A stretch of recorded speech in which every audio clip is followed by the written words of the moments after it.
Salam, Atavatan TV YouTube kanalının mehriban tomoshaçylary. Atavatan TV'de saylanan habarlar. Habarymyzyň 2024-nji ýylyň 26-njy fevralyna nakyfanyna. Owganistanyň Daşary işleri ministri Aşgabatda geldi. Arterial kampaniýasynyň wekiliýeti Türkmenistana çağıryldy. Galaxy Ring atly akylly ýüzük tanıştyrlar. Maysa Pardaýewa düzýüde boýunça Ýewropanyň açyk çempionady atly medal gazandy ýaly habarlar size ýetirýär. Mehriban tamaşaçylarymyz, geliňiňi bolsa habarlarymyz bilen has giňişleýin tanyş bolalım. Owganistanyň Daşary işleri ministri Aşgabatda çağıryldy. Owganistanyň Daşary işleri ministri Amirhan Muttakiň ýol başçylygyna wekiliýet Türkmenistana resmi sapar bilen geldi. Bu wekiliýet Aşgabatda öwari gyzyklanma bildirýän uğurlar boýunça iki tarap bilen gepleşikler geçirer. Owganistanyň Daşary Siýasat Edarasynyň habar bermegine görä, bu sapar Türkmenistanyň Daşary işleri ministri Raşid Meredowyň çakylygy boýunça amal aşyrylýar. Owgan ministriniň ýol başçylygyna wekiliýetiň düzümine Owganistanyň Dağ Magdan Fenaгаty we Newit ministrliginiň, Owganistanyň Demir ýol müdürliginiň we da Awganistan Breshna şerkat energetika kompaniýasynyň wekilleri bar.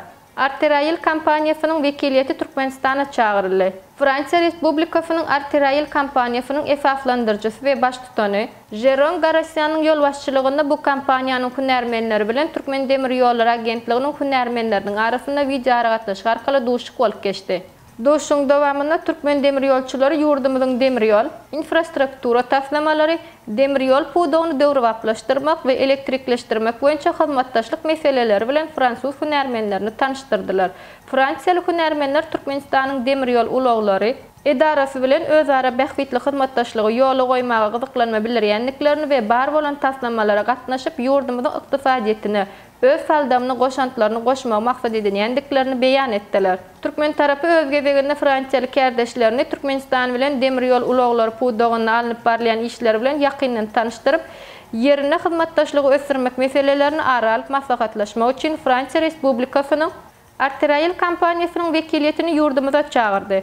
Türkmen demir ýolçylary öz gezeklerine demir ýol ulaglary pudogyna Türkmen fransuz hyzmatdaşlygyny ýola goýmak bilen baglykda özara düşünşmek hakynda ähtnama gol çekişmek üçin resmi namanyň taslamasyny taýýarlap, belenen tertipde ulalaşmak üçin diplomatik ýollar arkaly iýermegi teklip berdi. Bu çara Türkmenistanyň Fransiýa Respublikasynyň ilçihanasynyň ýol başçysy we işgärleri gatnaşdylar.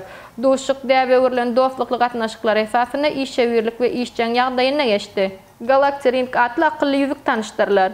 Dünýäweli Samsung kampaniýasy tarapyndan işlenip düzülen Galaxy Ring akylly ýüzük 26-29 fevral aralygynda Barcelona şäherine geçirilýän bütün dünýä mobil kongresine tanıştyrlar. Bu barada Bloomberg neşri habar berýär. Kampaniýa 2022-nji ýylyň tomysyna Galaxy Ring akylly ýüzüklerini işläp düzmäge girişdi. Şol wagtda Günorta Koreýanyň Samsung kampaniýasynyň elektron dünýäsi bazarynaky esasy bäsdeşi Apple kampaniýasy hem akylly ýüzük taslamasyny durmuşa geçirjekdigini eglan etdi. Galaxy Ring akylly ýüzükleri barada ýanwar aýynda maglumat berilipdi. Ýöne onu tanıştyrmak işi awgust aýyna geçirmek meýilleşdirilipdi. Şeýlekem bu ýüzüklerde emeli intellekt aýratynlyklaryny ulanmak göbeňine tutulýar. Akylly ýüzük elektron enjamlaryny başga kompaniýalar ýan bazara çykardy. Hususan 2022-nji ýylyň maýynda käbir kompaniýalar tarapyndan akylly ýüzük işläp düzüpdi. Maysa Pardaýewa düzýüde boýunça Ýewropanyň açyk çempionady atly medal gazandy. Şu günler Polşanyň paýtagty Warşawa şäherinde düzýüde boýunça Ýewropanyň açyk çempionady geçirilýär. Oňa Türkmenistanyň düzýüde ýygynnysy hem gatnaşdy.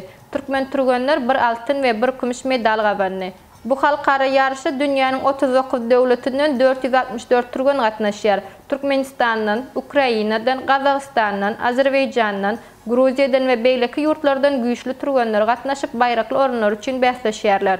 Türkmenistandan gatnaşan Maysa Pardaýewa 57 kilogram agrymda çykyş edip altyn medalyň eýesi boldy.